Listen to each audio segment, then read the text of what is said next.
Assalamualaikum warahmatullahi wabarakatuh. Pada kesempatan kali ini saya akan mempresentasikan mengenai analisis buku berjudul Engineer of Happy Land karya Rudolf Marzek.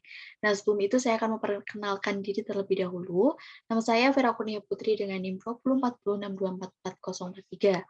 Kemudian memasuki pada poin pertama yaitu identitas buku, yang mana buku ini berjudul Engineer of Happy Land, Technology and Nationalism in a Colony, ditulis oleh Rudolf Marzek, yaitu tahun terbitnya 2006, yang mana penerbit diterbitkan oleh Yayasan Obor Indonesia dengan tempat terbit Jakarta.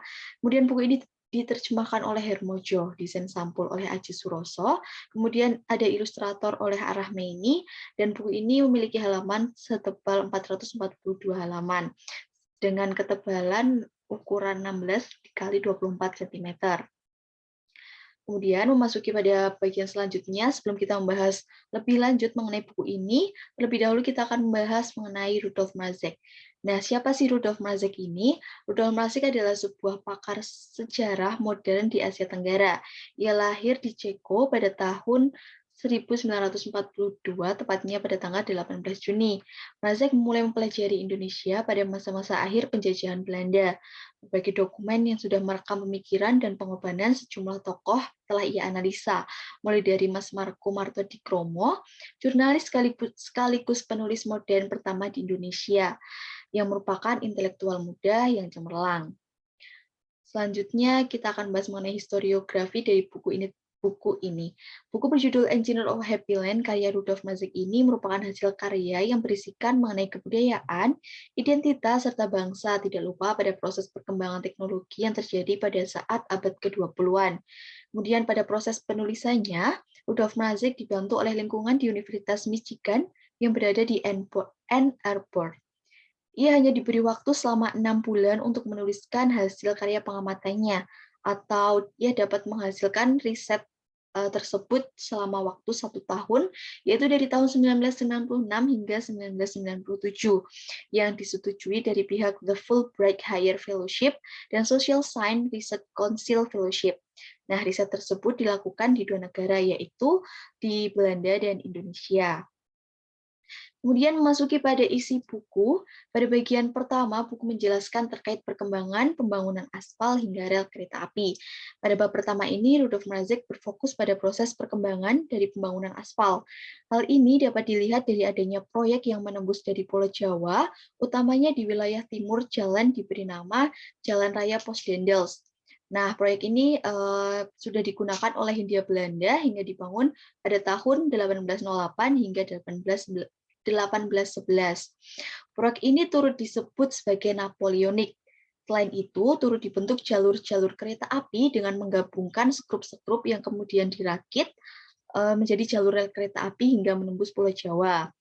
Setelah jadinya rel kereta api, turut mencuat isu bahwa dari sinilah mulai partai-partai komunis berkembang. Nah, terlepas dari itu, akses jalannya sudah mulai lancar, nyatanya menimbulkan beberapa masalah lainnya seperti adanya kemacetan hingga pada kecelakaan yang banyak terjadi. Nah, dari situlah mulai muncul adanya proses pengenalan diri, percaya diri, dan harga diri yang pada akhirnya melahirkan nasionalisme, yang mana diawali dengan adanya jalan-jalan modern dan melahirkan perserikatan supir dengan beranggotakan banyak rakyat bumi putra. Kemudian pada bagian kedua, buku ini membahas mengenai pemukiman, penduduk pribumi, serta penduduk kolonial. Nah, pada bab kedua ini, Marzek lebih menitik beratkan pada pola pemukiman warga, yang mana terdapat permasalahan yang cukup pelik terkait dengan kepadatan penduduk. Terdapat banyak bangunan megah berdiri di tengah kota, kemudian adanya penguasa-penguasa kolonial pada masa itu yang memiliki kesadaran untuk melakukan sebuah inovasi dalam penanganan kepadatan penduduk ini.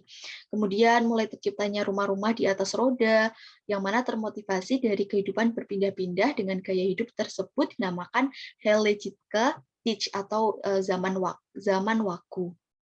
Nah, perkembangan ini turut mempengaruhi adanya pemikiran terkait pentingnya adanya perairan.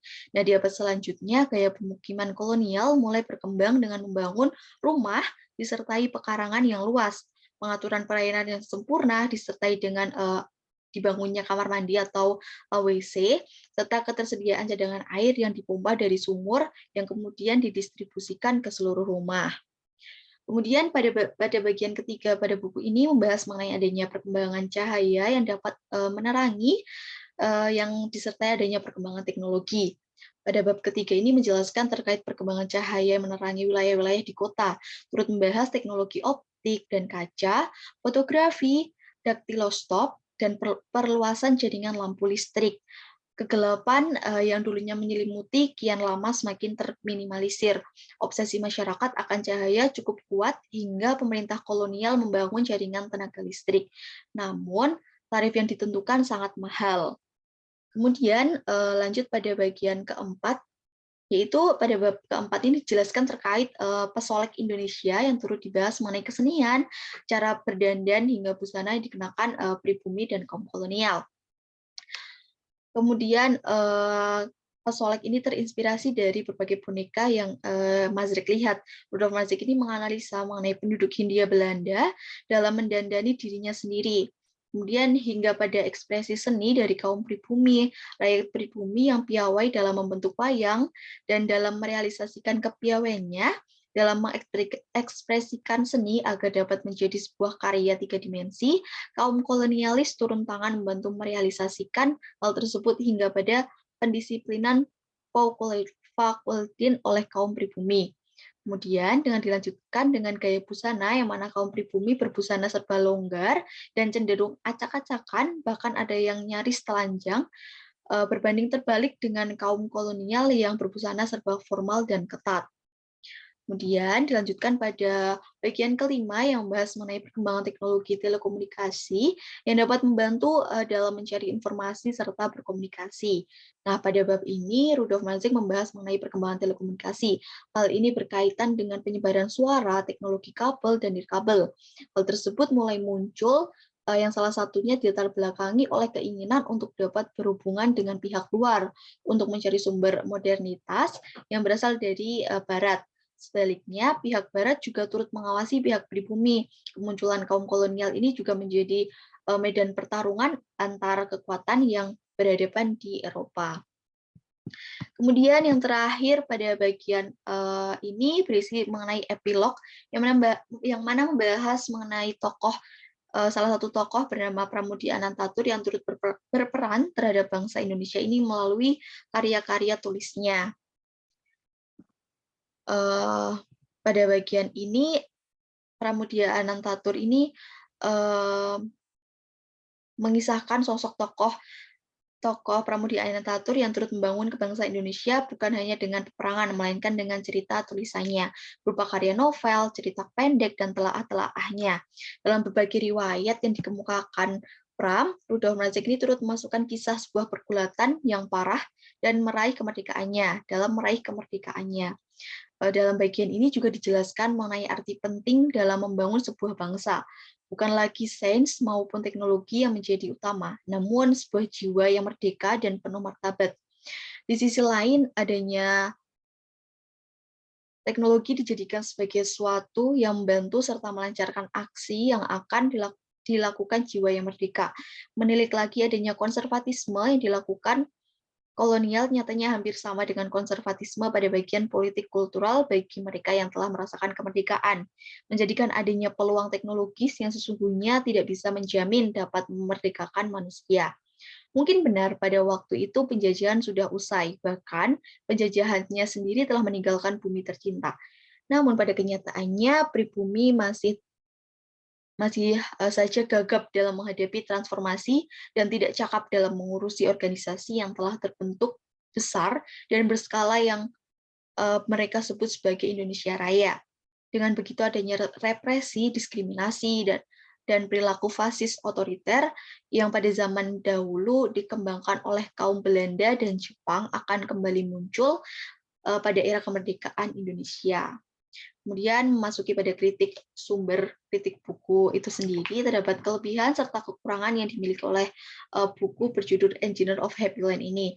Terlebih dahulu saya akan membahas mengenai kelebihan pada buku tersebut, yang mana pada buku ini kelebihannya ada pada pola pikir yang digunakan Rudolf Mazrek dalam melakukan analisa terkait perkembangan teknologi dari masa itu. Pola pikir yang dapat mencari jalan untuk merubah sebuah serta memodernkan suatu hal. Buku karya Rudolf Mazzig ini sangat informatif dan sangat menarik untuk dibaca. Dirasa sangat dekat dengan kehidupan sehari-hari, yang mana disertai dengan ilustrasi yang dapat memvisualkan apa yang sudah kita baca sebelumnya. Namun selain itu, buku ini juga memiliki sebuah kelemahan, yang mana buku ini merupakan buku terjemahan, sehingga terjadi beberapa kesulitan pemahaman dari maksud buku itu sendiri, sehingga diperlukan pengulangan dalam membaca agar dapat mendapatkan poin pembahasan yang hendak dimaksud. Sekian pembahasan analisa buku yang dapat saya sampaikan, kurang lebihnya mohon maaf. Terima kasih.